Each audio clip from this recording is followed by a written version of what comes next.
नमस्ते विद्यार्थियों, आप सबका एमए पूर्वाध संस्कृत की कक्षा में पुनः स्वागत है।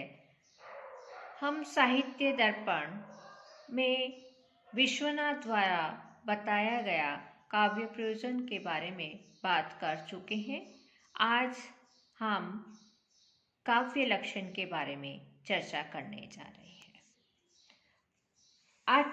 आचार्य विश्वनाथ ने अपने साहित्य दर्पण के प्रथम परिच्छेद में काव्य स्वरूप पर विवेचन करते हुए काव्य प्रकाशकार आचार्य मम्मट के काव्य लक्षण तददोषौ शब्दार्थौ सगुणावलंकृति पुनः क्वापि और वक्रोक्ति जीवितकार आचार्य कुंतक का वक्रोक्ति ही काव्य जीवितम तथा भोजराज के अदोषम गुणवत् काव्य अलंकारैरलंकृतम रसान्वितम कभी कुर्वन् कीर्तिम प्रीतिम च विन्दति का विस्तार पूर्वक खंडन किया है।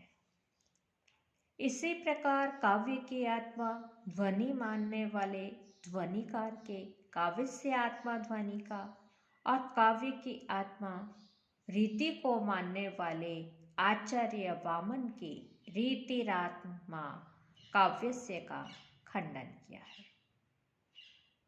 सभी मतों की विस्तृत समीक्षा करते हुए उनका निराकरण करने के उपरांत अपने सिद्धांत रूप से स्वीकृत काव्य के स्वरूप वाक्यम रसात्मकम काव्यम की स्थापना की है। काव्य प्रकाशकार आचार्य मम्मट के काव्य लक्षण तददोषौ शब्दार्थौ सगुणावलंकृति पुनः क्वापि अर्थात दोष रहित, गुण सहित और कहीं कहीं अलंकार शून्य अथवा अस्फुटा अलंकार वाले शब्द और अर्थ काव्य कहलाते हैं। इसका विवेचन करते हुए आचार्य विश्वनाथ कहते हैं कि अदोषौ यदि दोष से रहित काव्य को काव्य माना जाएगा तो अव्याप्ति दोष होगा। उदाहरण देते हैं, न्यक्कारोह्यमेव मे यद्रयस्तत्राप्यसौ तापसः सोऽप्य अत्रैव निहन्ति राक्षसकुलं जीवत्यहो रावणः धिक् धिक् शक्रजित् प्रबोधितवता किं कुंभकर्णेन वा स्वर्ग ग्रामटिकाः विलुण्ठन् वृथौ क्षुद्नै किमेभिर्भुजै। इस श्लोक के अंदर दो स्थानों पर न्यक्कारो यमेव में तथा स्वर्ग ग्रामटिका विलुण्ठन वृथोच्छुन्नै में विधेया विमर्श दोष है। परिणामतः यह श्लोक काव्य की कोटि में नहीं आ सकता है, जबकि इसको सभी आचार्यों ने ध्वनित्वेन उत्तम काव्य माना है। विधेया विमर्श दोष उसे कहते हैं जहाँ विधेय का अप्राधान्य रूप से कथन होता है। न्यक्कारोह्यमे में न्यक्कारः विधेय है और अयम उद्देश्य है। नियमानुसार उद्देश्य अयम से पहले आना चाहिए और न्यक्कारः को विधेय होने के कारण बाद में आना चाहिए, परंतु यहाँ पर रचना वैपरीत्य के कारण अप्राधान्य का पहले निर्देश कर दिया गया है।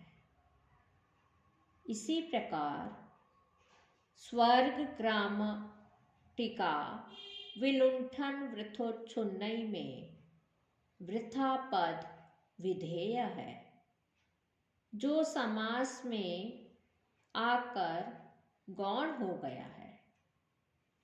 अतः यहाँ पर भी विधेया विमर्श दोष है।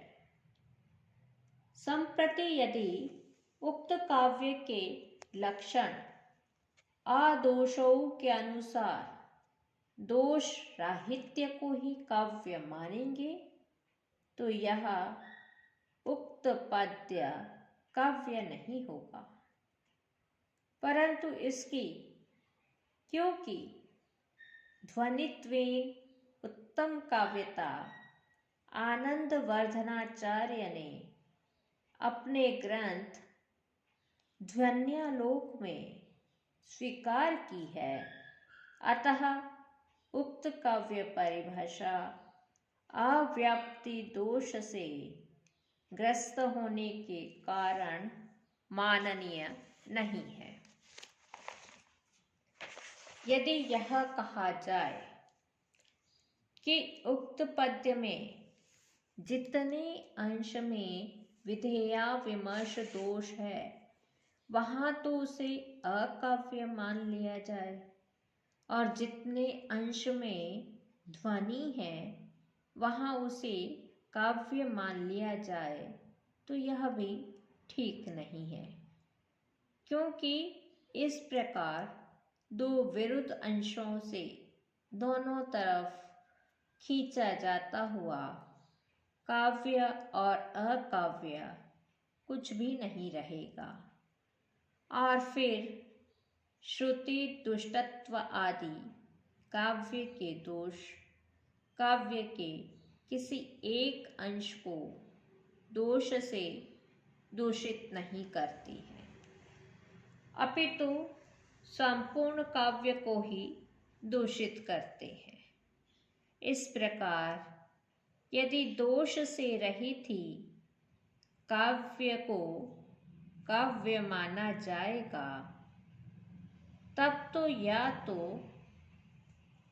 दोष रहित काव्य का उदाहरण मिलेगा ही नहीं, या फिर बहुत कम मिलेगा, क्योंकि ऐसा असंभव है कि कोई भी सूक्ति ऐसी बन पड़े जिसमें दोष का ऐसा अभाव हो जो एकांतिक और आत्यंतिक दोनों हो। यदि सर्वत्र काव्य में दोष संभव है तो तद्दोषौ शब्दार्थों के अंदर आदोषौ पद में निय समास का प्रयोग ईषद अर्थ में मान लेंगे। परिणामतः काव्य लक्षण में अव्याप्ति दोष नहीं होगा। ऐसा मानने पर भी इससे भी भयंकर संकट उपस्थित हो जाएगा, जिसका रूप यह होगा कि निर्दोष शब्दार्थ युगल काव्य नहीं कहा जा सकेगा, क्योंकि काव्य तो उसी शब्दार्थ युगल को कहेंगे जिसमें कुछ थोड़ा दोष अवश्य हो।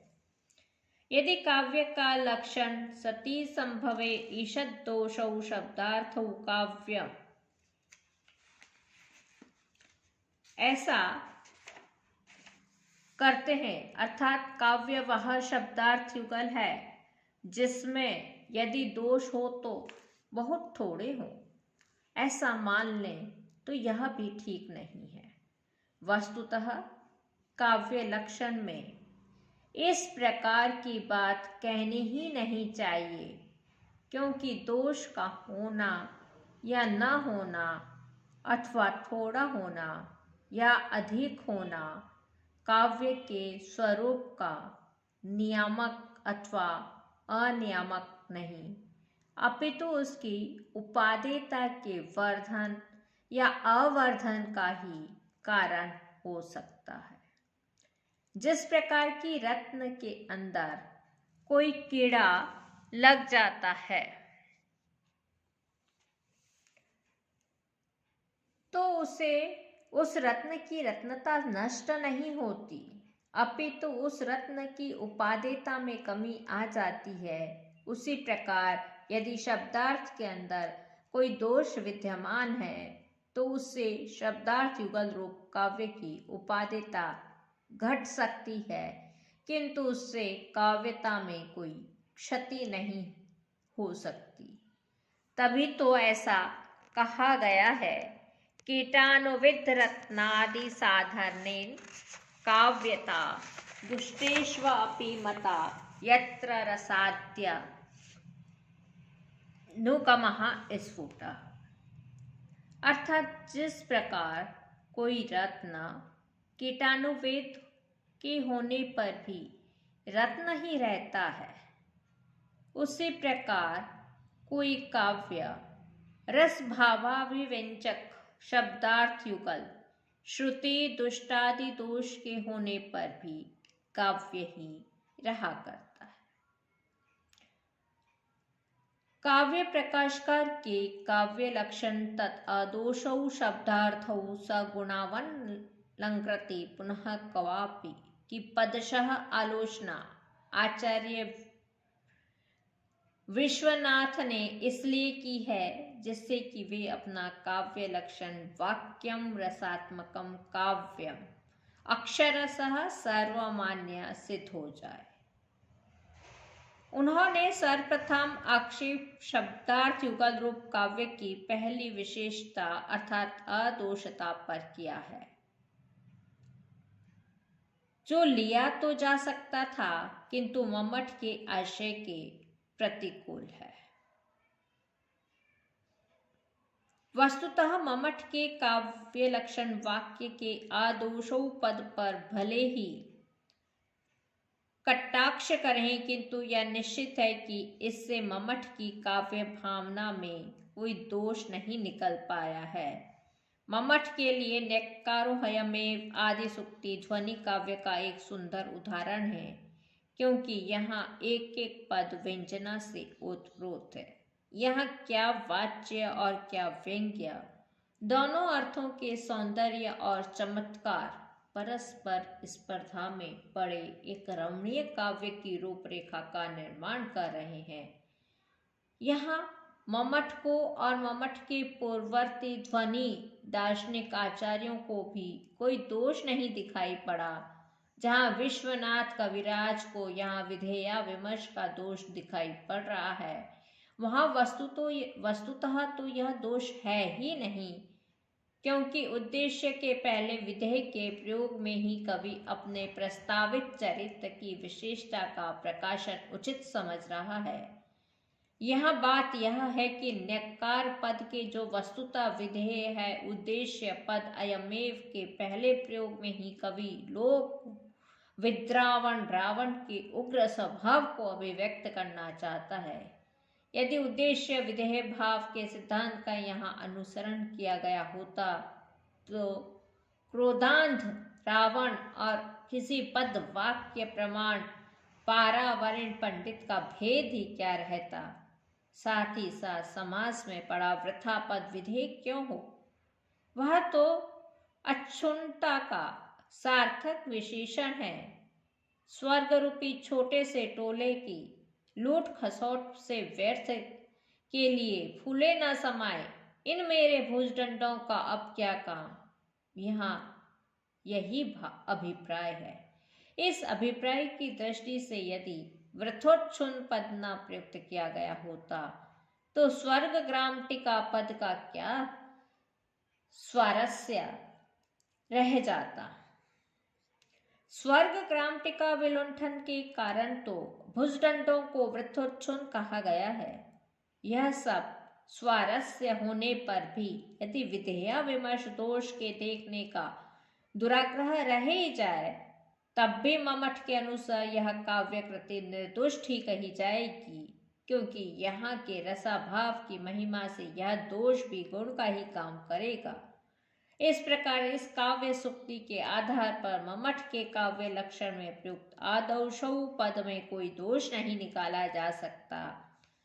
जब तक और कोई उदाहरण न दिया जाए तब तक मम्मट के काव्य लक्षण में अव्याप्ति कहाँ से खटकने लगे।